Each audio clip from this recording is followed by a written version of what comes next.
السلام عليكم. السلام عليكم ورحمة الله. Um, my name is Hadia Zarzour, and today we're going to talk about providing mental health services to refugee communities. Just to share a little bit about my background, I have a master's in community counseling, and I came to the United States from Syria about 10 years ago. And my experience with working with refugees actually changed my perception of how, like, I learned at least, like, providing services to clients. So that's why I thought it might be helpful just to share some of, like, my experience and the challenges that I faced, and hopefully sharing with you some information about how to improve those services and what's needed to better those services, and what we need to know as clinicians when we're working with this population versus other populations. First of all, it's very important to know who refugees are, because we hear this term a lot on the news, and I guess unless we have some people like that we know that are refugees, or we're really kind of like learning about this population, we might not know much about the term. So according to UNHCR, just give me 1 second. Sorry, this is just not working here.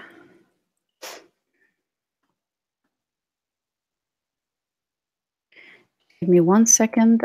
For some reason, yeah,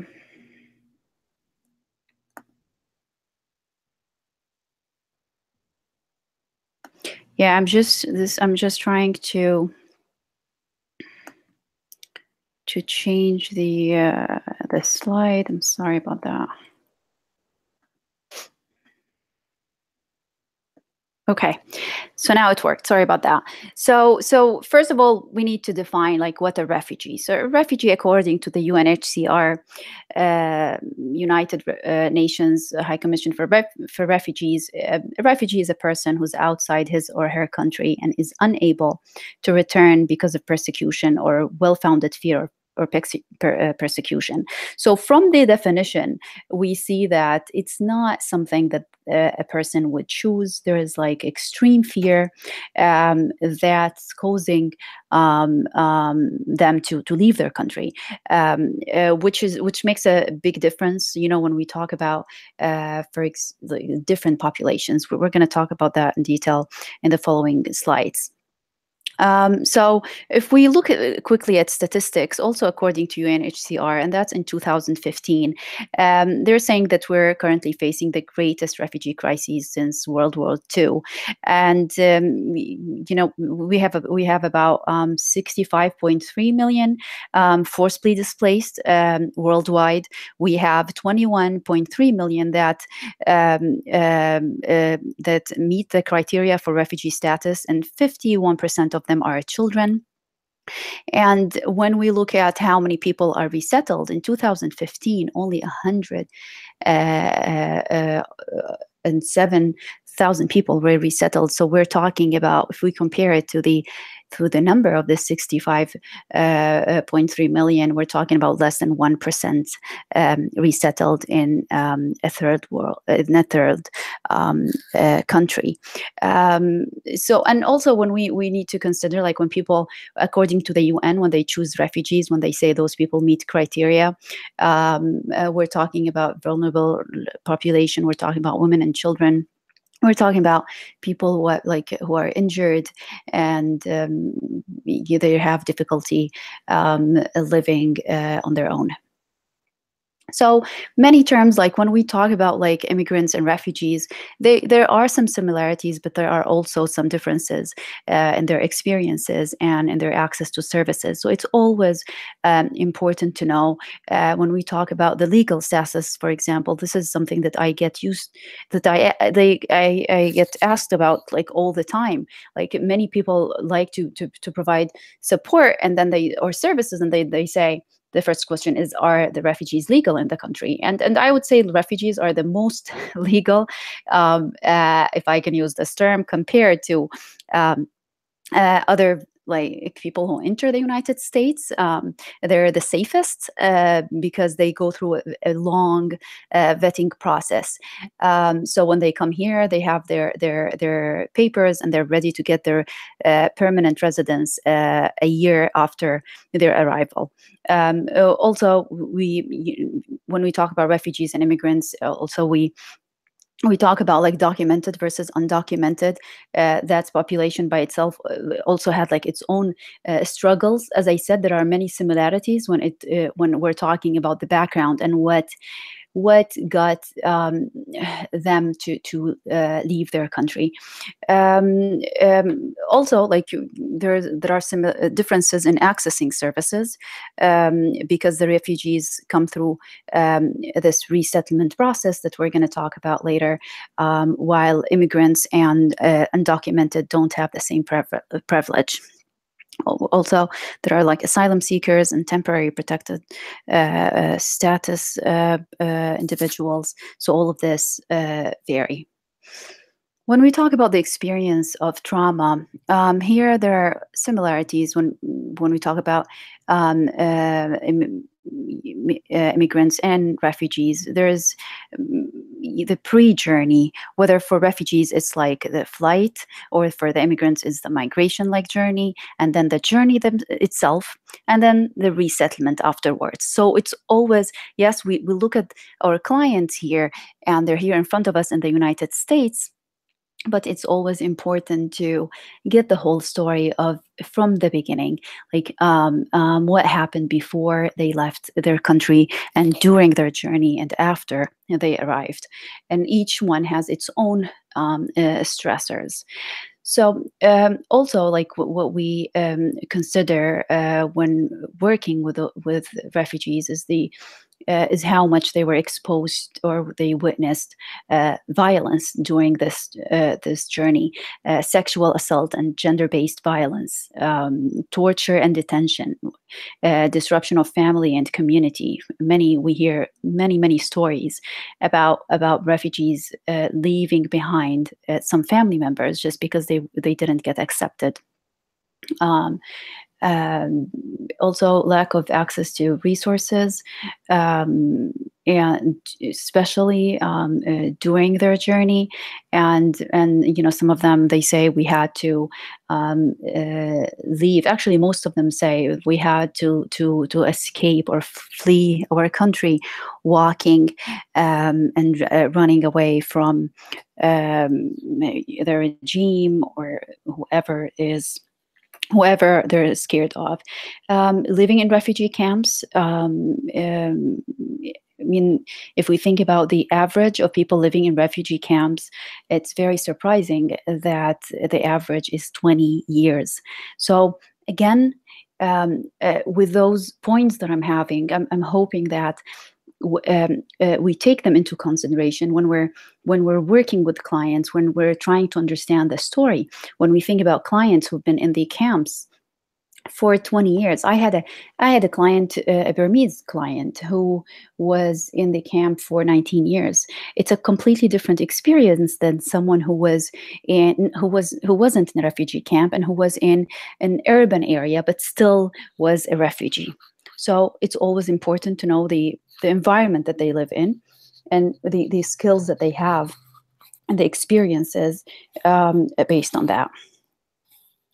These are some of the pictures that show how how children are experiencing those traumatic events, and how they're influenced by it. If you look at this girl down there, this is a girl like in Lebanon, a Syrian girl, who, like, a reporter was trying to take her picture, and she thought that he's having a weapon, so she raised her hand, surrendering. You can see here the trauma and on this boy's face. This is also a Syrian kid from Aleppo. Also now, like there's a lot of Rohingya refugees, and like we need also to know about the stories and um, behind each population and why they became refugees. Again, there are similarities, but there are also differences. So I'm just trying to show some like what people witnessed, the destruction that they witnessed and the violence before they were forced to leave their country. This is the Zaatari Camp. It's in Jordan, a very big camp that has almost 500,000 Syrian refugees. And if we look at the living situations here in the pictures, you can see how the lack of resources and how it's overpopulated. And also here it's an urban area as well, but also all of those places, they they lack minimum resources that people need. That's why people think of leaving these places to another country. So because of all of that, the lack of resources, because of like if we think about healthcare, if we think about opportunities to work, if we think about going to school, just basic things that we don't think about when we are working with mainstream populations here, all of those are not there, or not provided for refugees who escape their country. That I mean, that's why they think about moving to like a faraway country. So here, when people move to America, as I said, there is a process for that. For the resettlement process, we said like the vetting process takes at least a year and a half, and individuals go through a lot of questioning and tests, medical tests, and they ask all their family members about like repeating the story and of why they had to leave their country. And here it's very tricky because we're talking about people who faced death, who saw their family members being killed in front of them, people who were tortured, people who have faced a lot of different types of trauma, and we're asking them to repeat their story over and over again, and without thinking about re-traumatizing them, without thinking the impact of that on them. But the refugees still go through this process and try their best, although it's sometimes hard because it's hard, it's hard to concentrate, it's hard to remember or the details of the story, but they still go through that. And once the UNHCR approves them, they connected them to the resettlement agencies in the United States. And here in Chicago, we have 6 resettlement agencies, big ones that come to mind now: Refugee One, Heartland Alliance, World Relief, Catholic Charities. So they have this connection through them, and those resettlement agencies here have the responsibility of preparing for the refugees' arrival.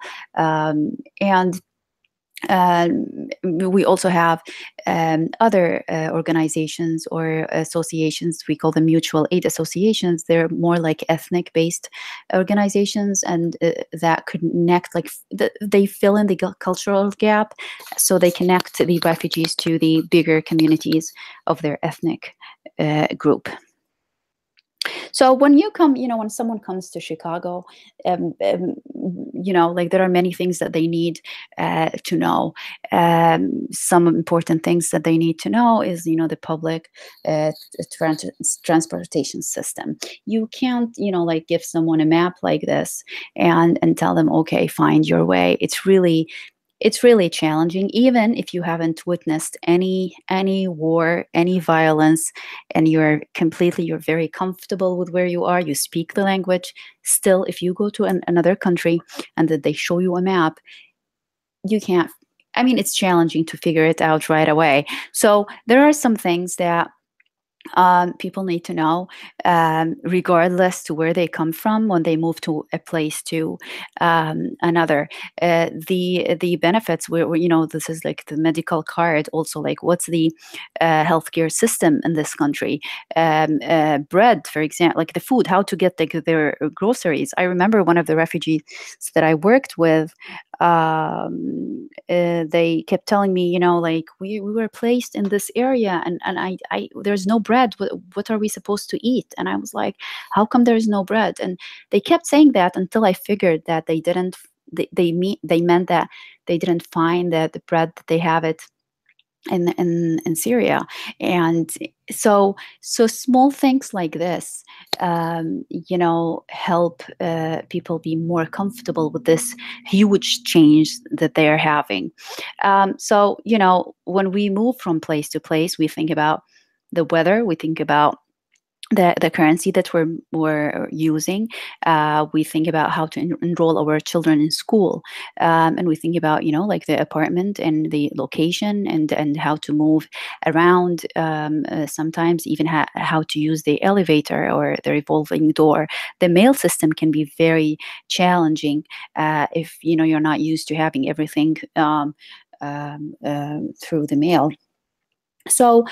So as clinicians, um, it's really when we're working with refugees, is we're looking at how to help them adjust, and that's the thing that was really challenging for me at the beginning, because I wasn't taught that at school. What I thought is that I'm going to have people come and open up to me, and like, people went through a lot of horrible experiences, and I'm there to listen to their trauma story and to help them with it. To help them heal. But that wasn't the case. With refugees, we need to be really very patient, and we need to think of, before we try to diagnose and we say, oh, maybe like, is it depression, is it bipolar, is it what kind of anxiety, what, before all of that, like, we need to really take a step back and look at the adjustment of those individuals, and see, look, what is needed. Like, in the Maslow, like, hierarchy of needs, we think about physiological needs. When we think about like a safe space, we think about having food, as we said, like that family that I talked about, like, they weren't really eating just because they said, we didn't have what we're like starving, we need this bread. So we start, as clinicians, we start our work by case management. And sometimes in some organizations, they have their case managers, or social workers who do this type of work, referring people to resources, and um, you know checking what's needed. Sometimes we, as like, as therapists, we need to kind of also have a role in that. So when we understand, like, that this is what refugees need, then we can best serve them, and make them feel comfortable. And that by doing this, we can build this strong relationship, build this trust, that will help them heal even further. So with this, you can go to this link. Unfortunately, we won't be able to play this video. So this is about like a 5-minute video about a family, a Syrian family that was resettled. That's the first Syrian family who came to Chicago in 2014, and this video was made in September 2015.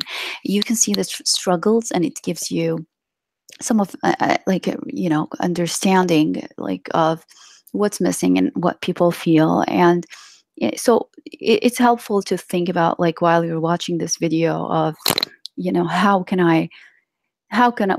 are the changes that needs to be made to attend to people's needs. So as I said, refugees faced a lot of horrible situations, and we often see people with depression, suicide ideation, self-harm, and anxiety. People always talk about PTSD, post-traumatic stress disorder, and how because of what they witnessed. So there's a risk of having PTSD. People, like the populations that I worked with, they often have like nightmares and have problem with concentration, some aggressive behaviors, and some avoidance. And it's very important to assess for all of that. At the same time, I would say it's important to provide them with the skills that they need, help them adjust, and before we just jump to to a diagnosis of PTSD right away, without thinking about, as I said, the whole picture. When it comes to children and adolescents, also, because of this journey and how for people who have been who were in the refugee camps for like years, there's early childhood deprivation, which affects development. Also, we have like parental trauma that impacts parenting. For a parent like who've been through a lot, like it will definitely affect the way that they take care of their children. Also, some displacements, and how sometimes different family members will end up in different places because they had to leave on the spot, and sometimes you just run away and you lose your family members if you're running away from a bombing or like chemical attack. Also, like the same thing is like, as we said, like the aggression, the bedwetting. This is something that I hear a lot from mothers about their children, and learning disabilities, selective mutism. Also, I worked with children, overseas, that they also say, like they're having those nightmares about the war in Syria, and one of the kids told me, I saw my brother in 3 pieces. These are also some drawings, and how when you ask them to draw about home, this is what they show: a lot of death, a lot of blood, helicopters, bombing. Yeah, so it tells what how those children view the world, and hopefully helps of how we need to think about providing treatment and providing safety, like or safe environment to them. So again, when working with refugees, we're thinking about a holistic approach.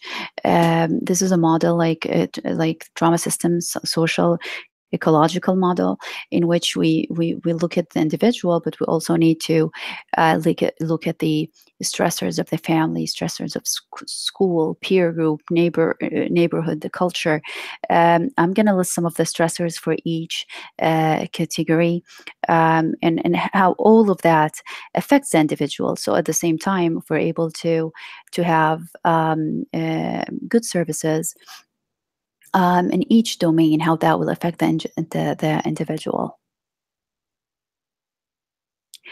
I was part of the Harvard program for refugee trauma, and what they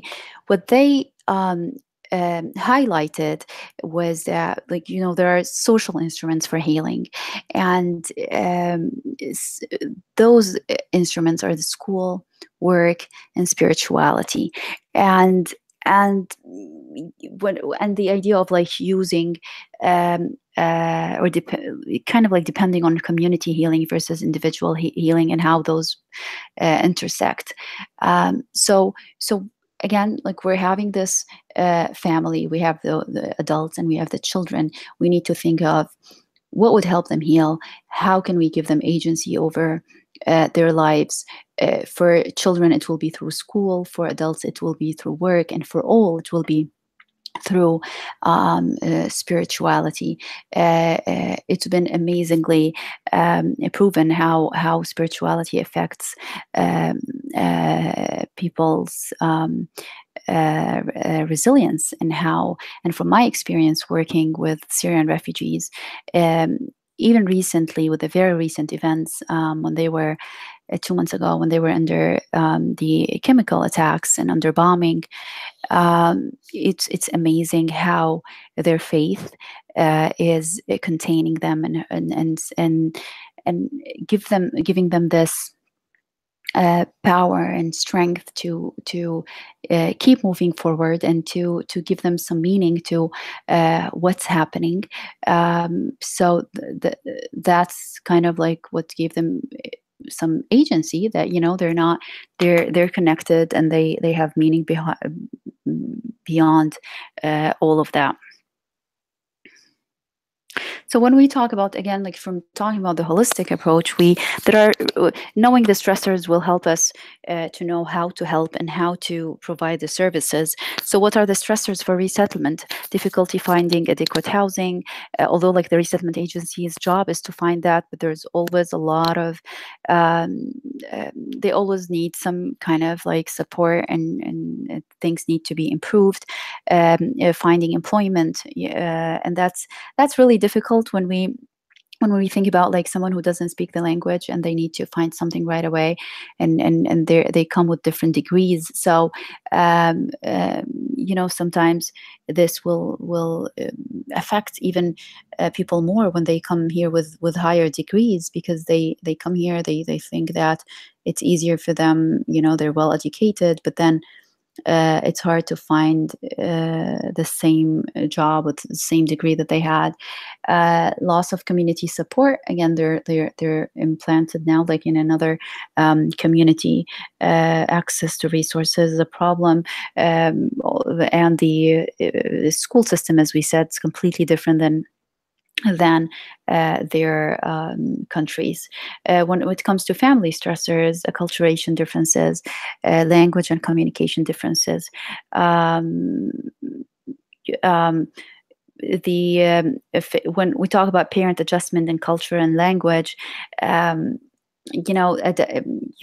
children usually adjust faster, and they learn the language faster as well. So there's always this, the children become sometimes the interpreters, and that's very, very challenging. I've seen like some refugees, like some adults taking their kids to the doctors with them, and they ask them to translate, and it's really not very healthy to ask your child to do that. So you see this changes in roles between role changes between like the parents and their children, also gender roles, which causing a lot of problems between men and women, husbands and wives, of like who, we have many of the Syrian refugees who came here have some like medical issues.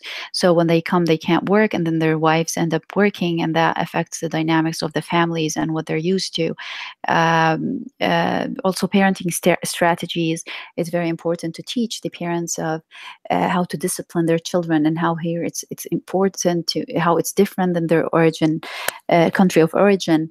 And many times also we had like some therapists had to call DCFS, or some teachers had to do that because of the incidents of parents hitting their children. Domestic violence also, with all the stress that people go through, you see again, and the gender roles, and you see a lot of domestic violence, and it's also important to teach them about the system, and and who to tell. It's important to have someone that the women like trust, so they can come to when they have situations like that. In terms of school stressors, the children usually, like, who are in refugee camps, or they come, they have they missed school because of their, living in another country before coming to the final third country. Um, so let's say for the Syrian refugees who were in Turkey or Lebanon or Jordan, most of them, they don't have they couldn't go to school because they weren't allowed to. Sometimes they went to school, but they don't have the papers to prove that. Um, so also here, like, when they place children in by their age, and what that means, that how that would lead to isolation, how that would because children always say, like, I feel like stupid and I don't understand anything, because basically they don't know the language, and that all affects their mental health and affects their adjustment and their interaction with people around them. Difficulties assessing learning disabilities. Also, again, is the child only like, is it like is it stress because of what they went through, or is it something that they have? Is it really a learning disability? Is it something just for a short time versus long term? Um, Also, the societal norms, children or adolescents are not familiar with them, the language barrier, and also between when there's like communication between school and the parents, and the lack of like this sense of belonging to school. um, and all of that, we see a lot of results, how that all of those stressors are impacting many adolescents to go for like to go like drug seeking, or to be aggressive, or sometimes to be very, very isolated. In terms of community stressors, again, like, depending, it really varies depending on where the refugees are resettled. Usually, the resettlement agencies, they take into consideration having different refugee groups closer to each other, um, so they don't feel that they're alone. But also, we always need to think about how much they're accepted in the community and how much there's discrimination. What about their traditions and their culture? Is there any community violence? I remember a family was resettled in the north of Chicago, and they're in, like, in an area where there was gang violence, and they didn't know. And this family survived the chemical attack back in 2013, and the wife lost her husband and her son. And what happened there was that there was shooting at their own, like, apartment. So she was really, I mean, she was shocked, and she said, like, I came here all the way for safety, and here I am.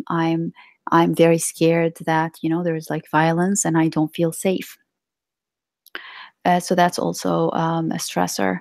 In terms of isolation, with this political rhetoric and what we hear about, refugee ban and Muslim ban, and families feel scared of, like, okay, what am I supposed to do? I'm here and I'm not wanted.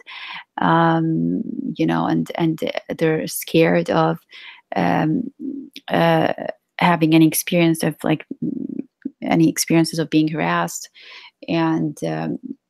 and how they need really to work hard to feel like that they fit in, and how that puts, like, more pressure on them, that they're not wanted, and um, that affects how people react sometimes.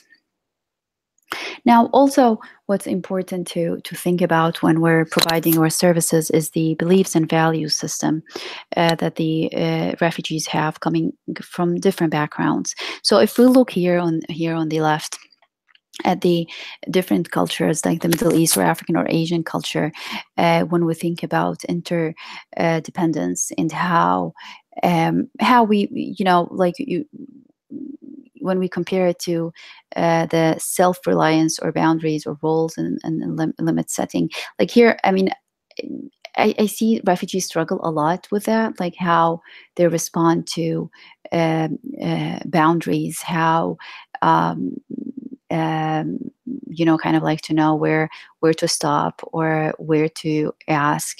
The Also, when we think about like the time, how people from the Middle East or Asia or Africa, for example, perceive time versus here in the Western culture, how we talk about God's will versus here how they don't talk about like they talk about like the science and knowledge and human mastery, how the communication also differs, how we have like here, sorry, the collective identity, also versus the um, just like clinical professional relationships. So like so that's why like understanding all of that helps us in like in how to provide those services. Why is it important for someone to come for counseling or for services to know, like when they bring some family members with them, and how they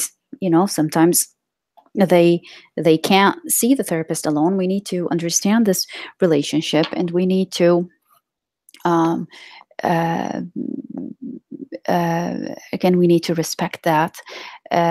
How also the idea of confidentiality, this is a huge thing. um, Many people that I've been working with a lot of people since I came here, and the confidentiality is the number one thing that they say, okay, no, we'd rather talk to our friends or family members. We're not sure, we don't trust that this is confidential. The concept, at least I know for like the Syrian culture, the concept of confidentiality is very challenged, is not there, so they don't trust that because of the systems that they lived in. uh, so it's very important to take a look at that and see how we can take this into consideration when to understand where people are where people are coming from. Uh, so, what are the barriers for accessing services? As we said, like a stigma. We now when we're doing those webinars, we're hoping to reduce the stigma about mental health. We're hoping that we reach a lot of people, and we explain to them what mental health is and how it's important to take care of ourselves holistically. And but also with refugees, we have like we're talking about stigma of someone being refugee, as for like clinicians, and the stigma of mental health for refugees themselves. So it's very layered. It's very important for us as clinicians to be very transparent with ourselves, and to keep asking ourselves about what we know and what we don't know, and how we perceive other people. I remember it was a very profound experience. It was a very humbling experience, actually, when I worked with refugees for years from different backgrounds before Syrians became refugees themselves. And I could see within myself, although I thought that I was caring enough, I thought that I asked the questions that I should ask, I thought that I was maybe empathic as I was supposed to be. But when it happens to your own people, I think it teaches you a lot about some stereotypes that you have and you didn't know you have. It's very important to be very transparent, and to um, uh, you know to uh, uh, spread awareness about that. Um, so again, some of the barriers, when families are overwhelmed because of all this experience and how they have to do a lot of work to adjust into this new country. So they might not say, they will say, you know what, no, I'm okay, nothing is wrong with me. And they might not recognize the needs of their children. They might not know the services and how they're helpful. And also, the language barrier is always very critical in how much people are comfortable in seeking mental health services. Um, Also, it at least in what I know from the Middle East, we don't have this concept of case management. And as I said from the beginning, as clinicians, we're starting like our work with attending to basic needs in order to um, have the strong relationship and trust that helps refugees open up to their mental health issues. Now, what happens is that we, in our country, in like at least in Syria, we don't have social service organizations. We don't have the concept of case management. So we have also because of the history of the country, we have a lot of mistrust between people. So it's even when we're providing refugees with some like support, and we're telling them we want to help them find like a better like job, or want to help you like find like giving advice sometimes, like any advice, they might look at it as like, okay, why would I trust you? Why would I trust you with filling out my Medicaid application? So also this knowing the background of refugees is very important, and knowing the system that they are used to, it will help with it will help them here access the services, and explaining it to them. Also, we have limitation in the referrals, like from schools or from doctors. So the more that we do of that, the better, because children go to school and they go to doctors, so it's easier if they get referred versus just waiting for them to come for services. So to increase engagement in treatment, we need to reduce stigma. We need to create welcoming environment. We need to increase access to services. We need to educate practitioners of how to work with this population. Also, positioning mental health services in the service systems, like schools, also important, as I said, for referrals, and also working with community agencies and working with different cultural groups, that they will give us the more background, and they will help. This information is very valuable that we get from the cultural groups and organizations. Interpretation, also, like having interpreters working with us. It's very important to build a strong relationship with the interpreter, maybe spend some time before the session and after the session to kind of learning more about the culture, because sometimes there are a lot of like subcultures and just in the same country, just asking them if that makes sense, or if anything that was shared was, they think that it's off and doesn't make sense. So also interpreters help sometimes with some judgments that we make. So some questions to ask: what is the family's priority problem? What is mental health in your culture? Many times we say, even the idea of mental health itself, we don't talk about it as mental health, as this term. We talk about it as stress and adjustment. And what is the understanding of the caregivers of his child's condition? How is mental health expressed in the culture? Again, like with many Middle Eastern countries or like Asian countries, they have the somatic symptoms, and they keep talking about headaches or backache or stomach ache. So it's also important to attend to that. And what does that mean? In countries where they don't have freedom of speech, we're not used to talking about feelings. So it will be very awkward, when someone asks you, how are you doing, or how are you feeling? The first reaction will be like, I'm okay, because this is how you're used to. So it's very important to be curious about how people manifest their mental illness, what are the symptoms, and these symptoms differ from culture to culture. When and who and where do people go for help when for this type of problem that they're facing, and what do they expect from a provider? Sometimes, again, depending on the culture, they expect their therapist to know it all, to make the decisions for them, to do all the work. So it's really our job to provide psychoeducation of what the problem is and what the role of the clinician is and what the role of the client is, and to make things clear. And these things take time. It takes a lot of time and needs a lot of patience. It's because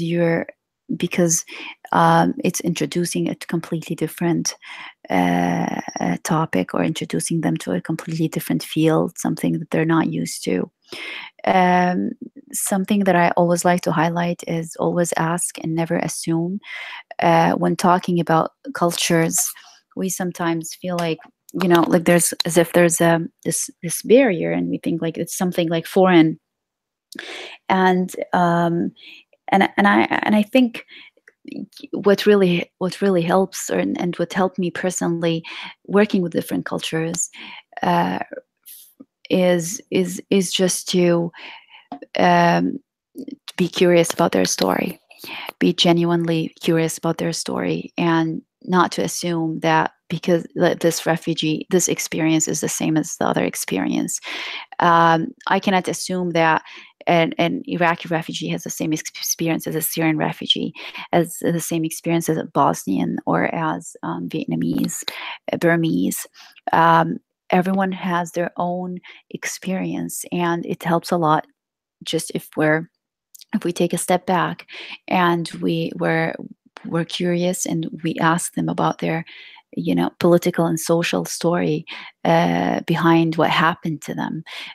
This will empower them. They know their story, and when this strong relationship between the client and the therapist that was built based on what I mentioned in the beginning, attending to all those needs that they have, and thinking about all those stressors that affect their adjustment, this strong relationship would help with anything afterwards. So even if we make mistakes, cultural mistakes, or when we have this strong relationship, we can just apologize and ask them to educate us. So part of the job is on us in having some background, and also not to assume. And the other part is to ask them to tell us about their story, and in which we can help them highlight their strengths. And usually before, again, this differs like between cultures. Some cultures like the being in groups. So we do support groups with refugees, and then we can through groups we can pay attention and see like who needs more help and more support individually. And it's always important to remember that people are resilient. And what I see that the difference between refugees and other populations is that, like, when refugees come, they're hopeful. They want to start a new life, and that's very important, because that means there is some meaning into their life, and that would helps them keep moving forward. It is extremely important to highlight that, and not to have stereotypes ourselves by saying, oh, I have a refugee client, so he or she has PTSD right away. I've seen this a lot. I've seen this. It's like they're always together, those terms, two terms, refugees and PTSD. And of course, people have been going through horrible experiences. But at the same time, I'm amazed by the stories that I hear, and how people's faith, as I said, have been helping them uh, uh, going through their challenges, and going through what they're going, all this horrible circumstances. So there's a term that I don't see people focus on a lot: post-traumatic growth. So post-traumatic growth is basically, like it's kind of focusing on what the person has experienced, or the change that happened because of this experience, and how we can help our clients focus on that. Like, it was a horrible time. This person was able to walk through the borders from country to country under all of this bombing. What are the characteristics that this person has, and the strengths that he have, that helped him or her survive? So highlighting the strength is very powerful, and it starts from us. It starts from our perception, as I said, um, uh, of like, are we going to pity those refugees because of what they went through, or are we, or are we going to look at them as like, wow, how are you able to do that? I'm impressed by this experience. And again, them being here after all what they went through is a big proof that they're very resilient, and they're very hopeful, and they want to start over, although they lost everything. So thinking about post-traumatic growth, I think, is very important. When we help them focus on that, they will bounce forward, and they'll be able to excel and thrive. I've seen a lot of, from my interactions with many families here, they say, I want my children to be educated and have better future. That's why I'm here. I need to find a job and support my family. I want to learn so I can go back and learn and build my country. Um, um, so people are resilient. People are hopeful. They need help, but they're able to bounce forward and go forward with their lives. Um, and I think, yeah, these are some pictures from the kids that we have here in Chicago.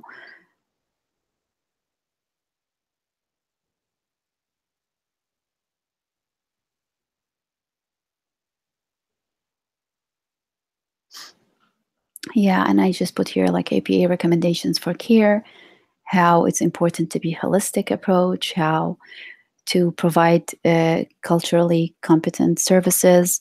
Starts from the secretary, when someone enters the agency, to the signs on the wall. We can think about like how we can be creative about having or creating those welcoming environments. Then the practitioners, anyone in the agency, anyone in the school, just giving them some background, having a welcoming environment makes a huge difference. And then also, like, even with any treatment that we're using, uh, uh, how we're focusing on strength, and how that will show us like different outcomes. And so my email, if you would like to email me, Hadia Zarzour. So it's my, like, if I go back to the first slide, maybe you will see. I'm sorry, I forgot to put that there. So it's hadiazarzour@gmail.com. I'm always very happy to respond to any request. And I hope this was helpful. As I said, it's very important to be curious. It's very important to think about our own stereotypes and our own biases and our own misconceptions, and to educate ourselves, and to be ready to go into this journey with refugees. It's an amazing journey. You get to learn about the whole world, and it's amazing how people um, are strong, and how people are resilient, regardless to the horrible circumstances that they go through. And I don't want to me. I mean, of course, there are people who are struggling. Um, I don't mean to dismiss that. There are a lot of struggles with people, like having like depression and anxiety, and, as I said, like symptoms of like aggression and violence in the families. Um, uh, but again, just looking at the picture holistically will help them attend, or will help treat those problems and help them heal. Thank you so much. I hope this was helpful, and I hope to hear from you for any questions. Assalamu alaikum.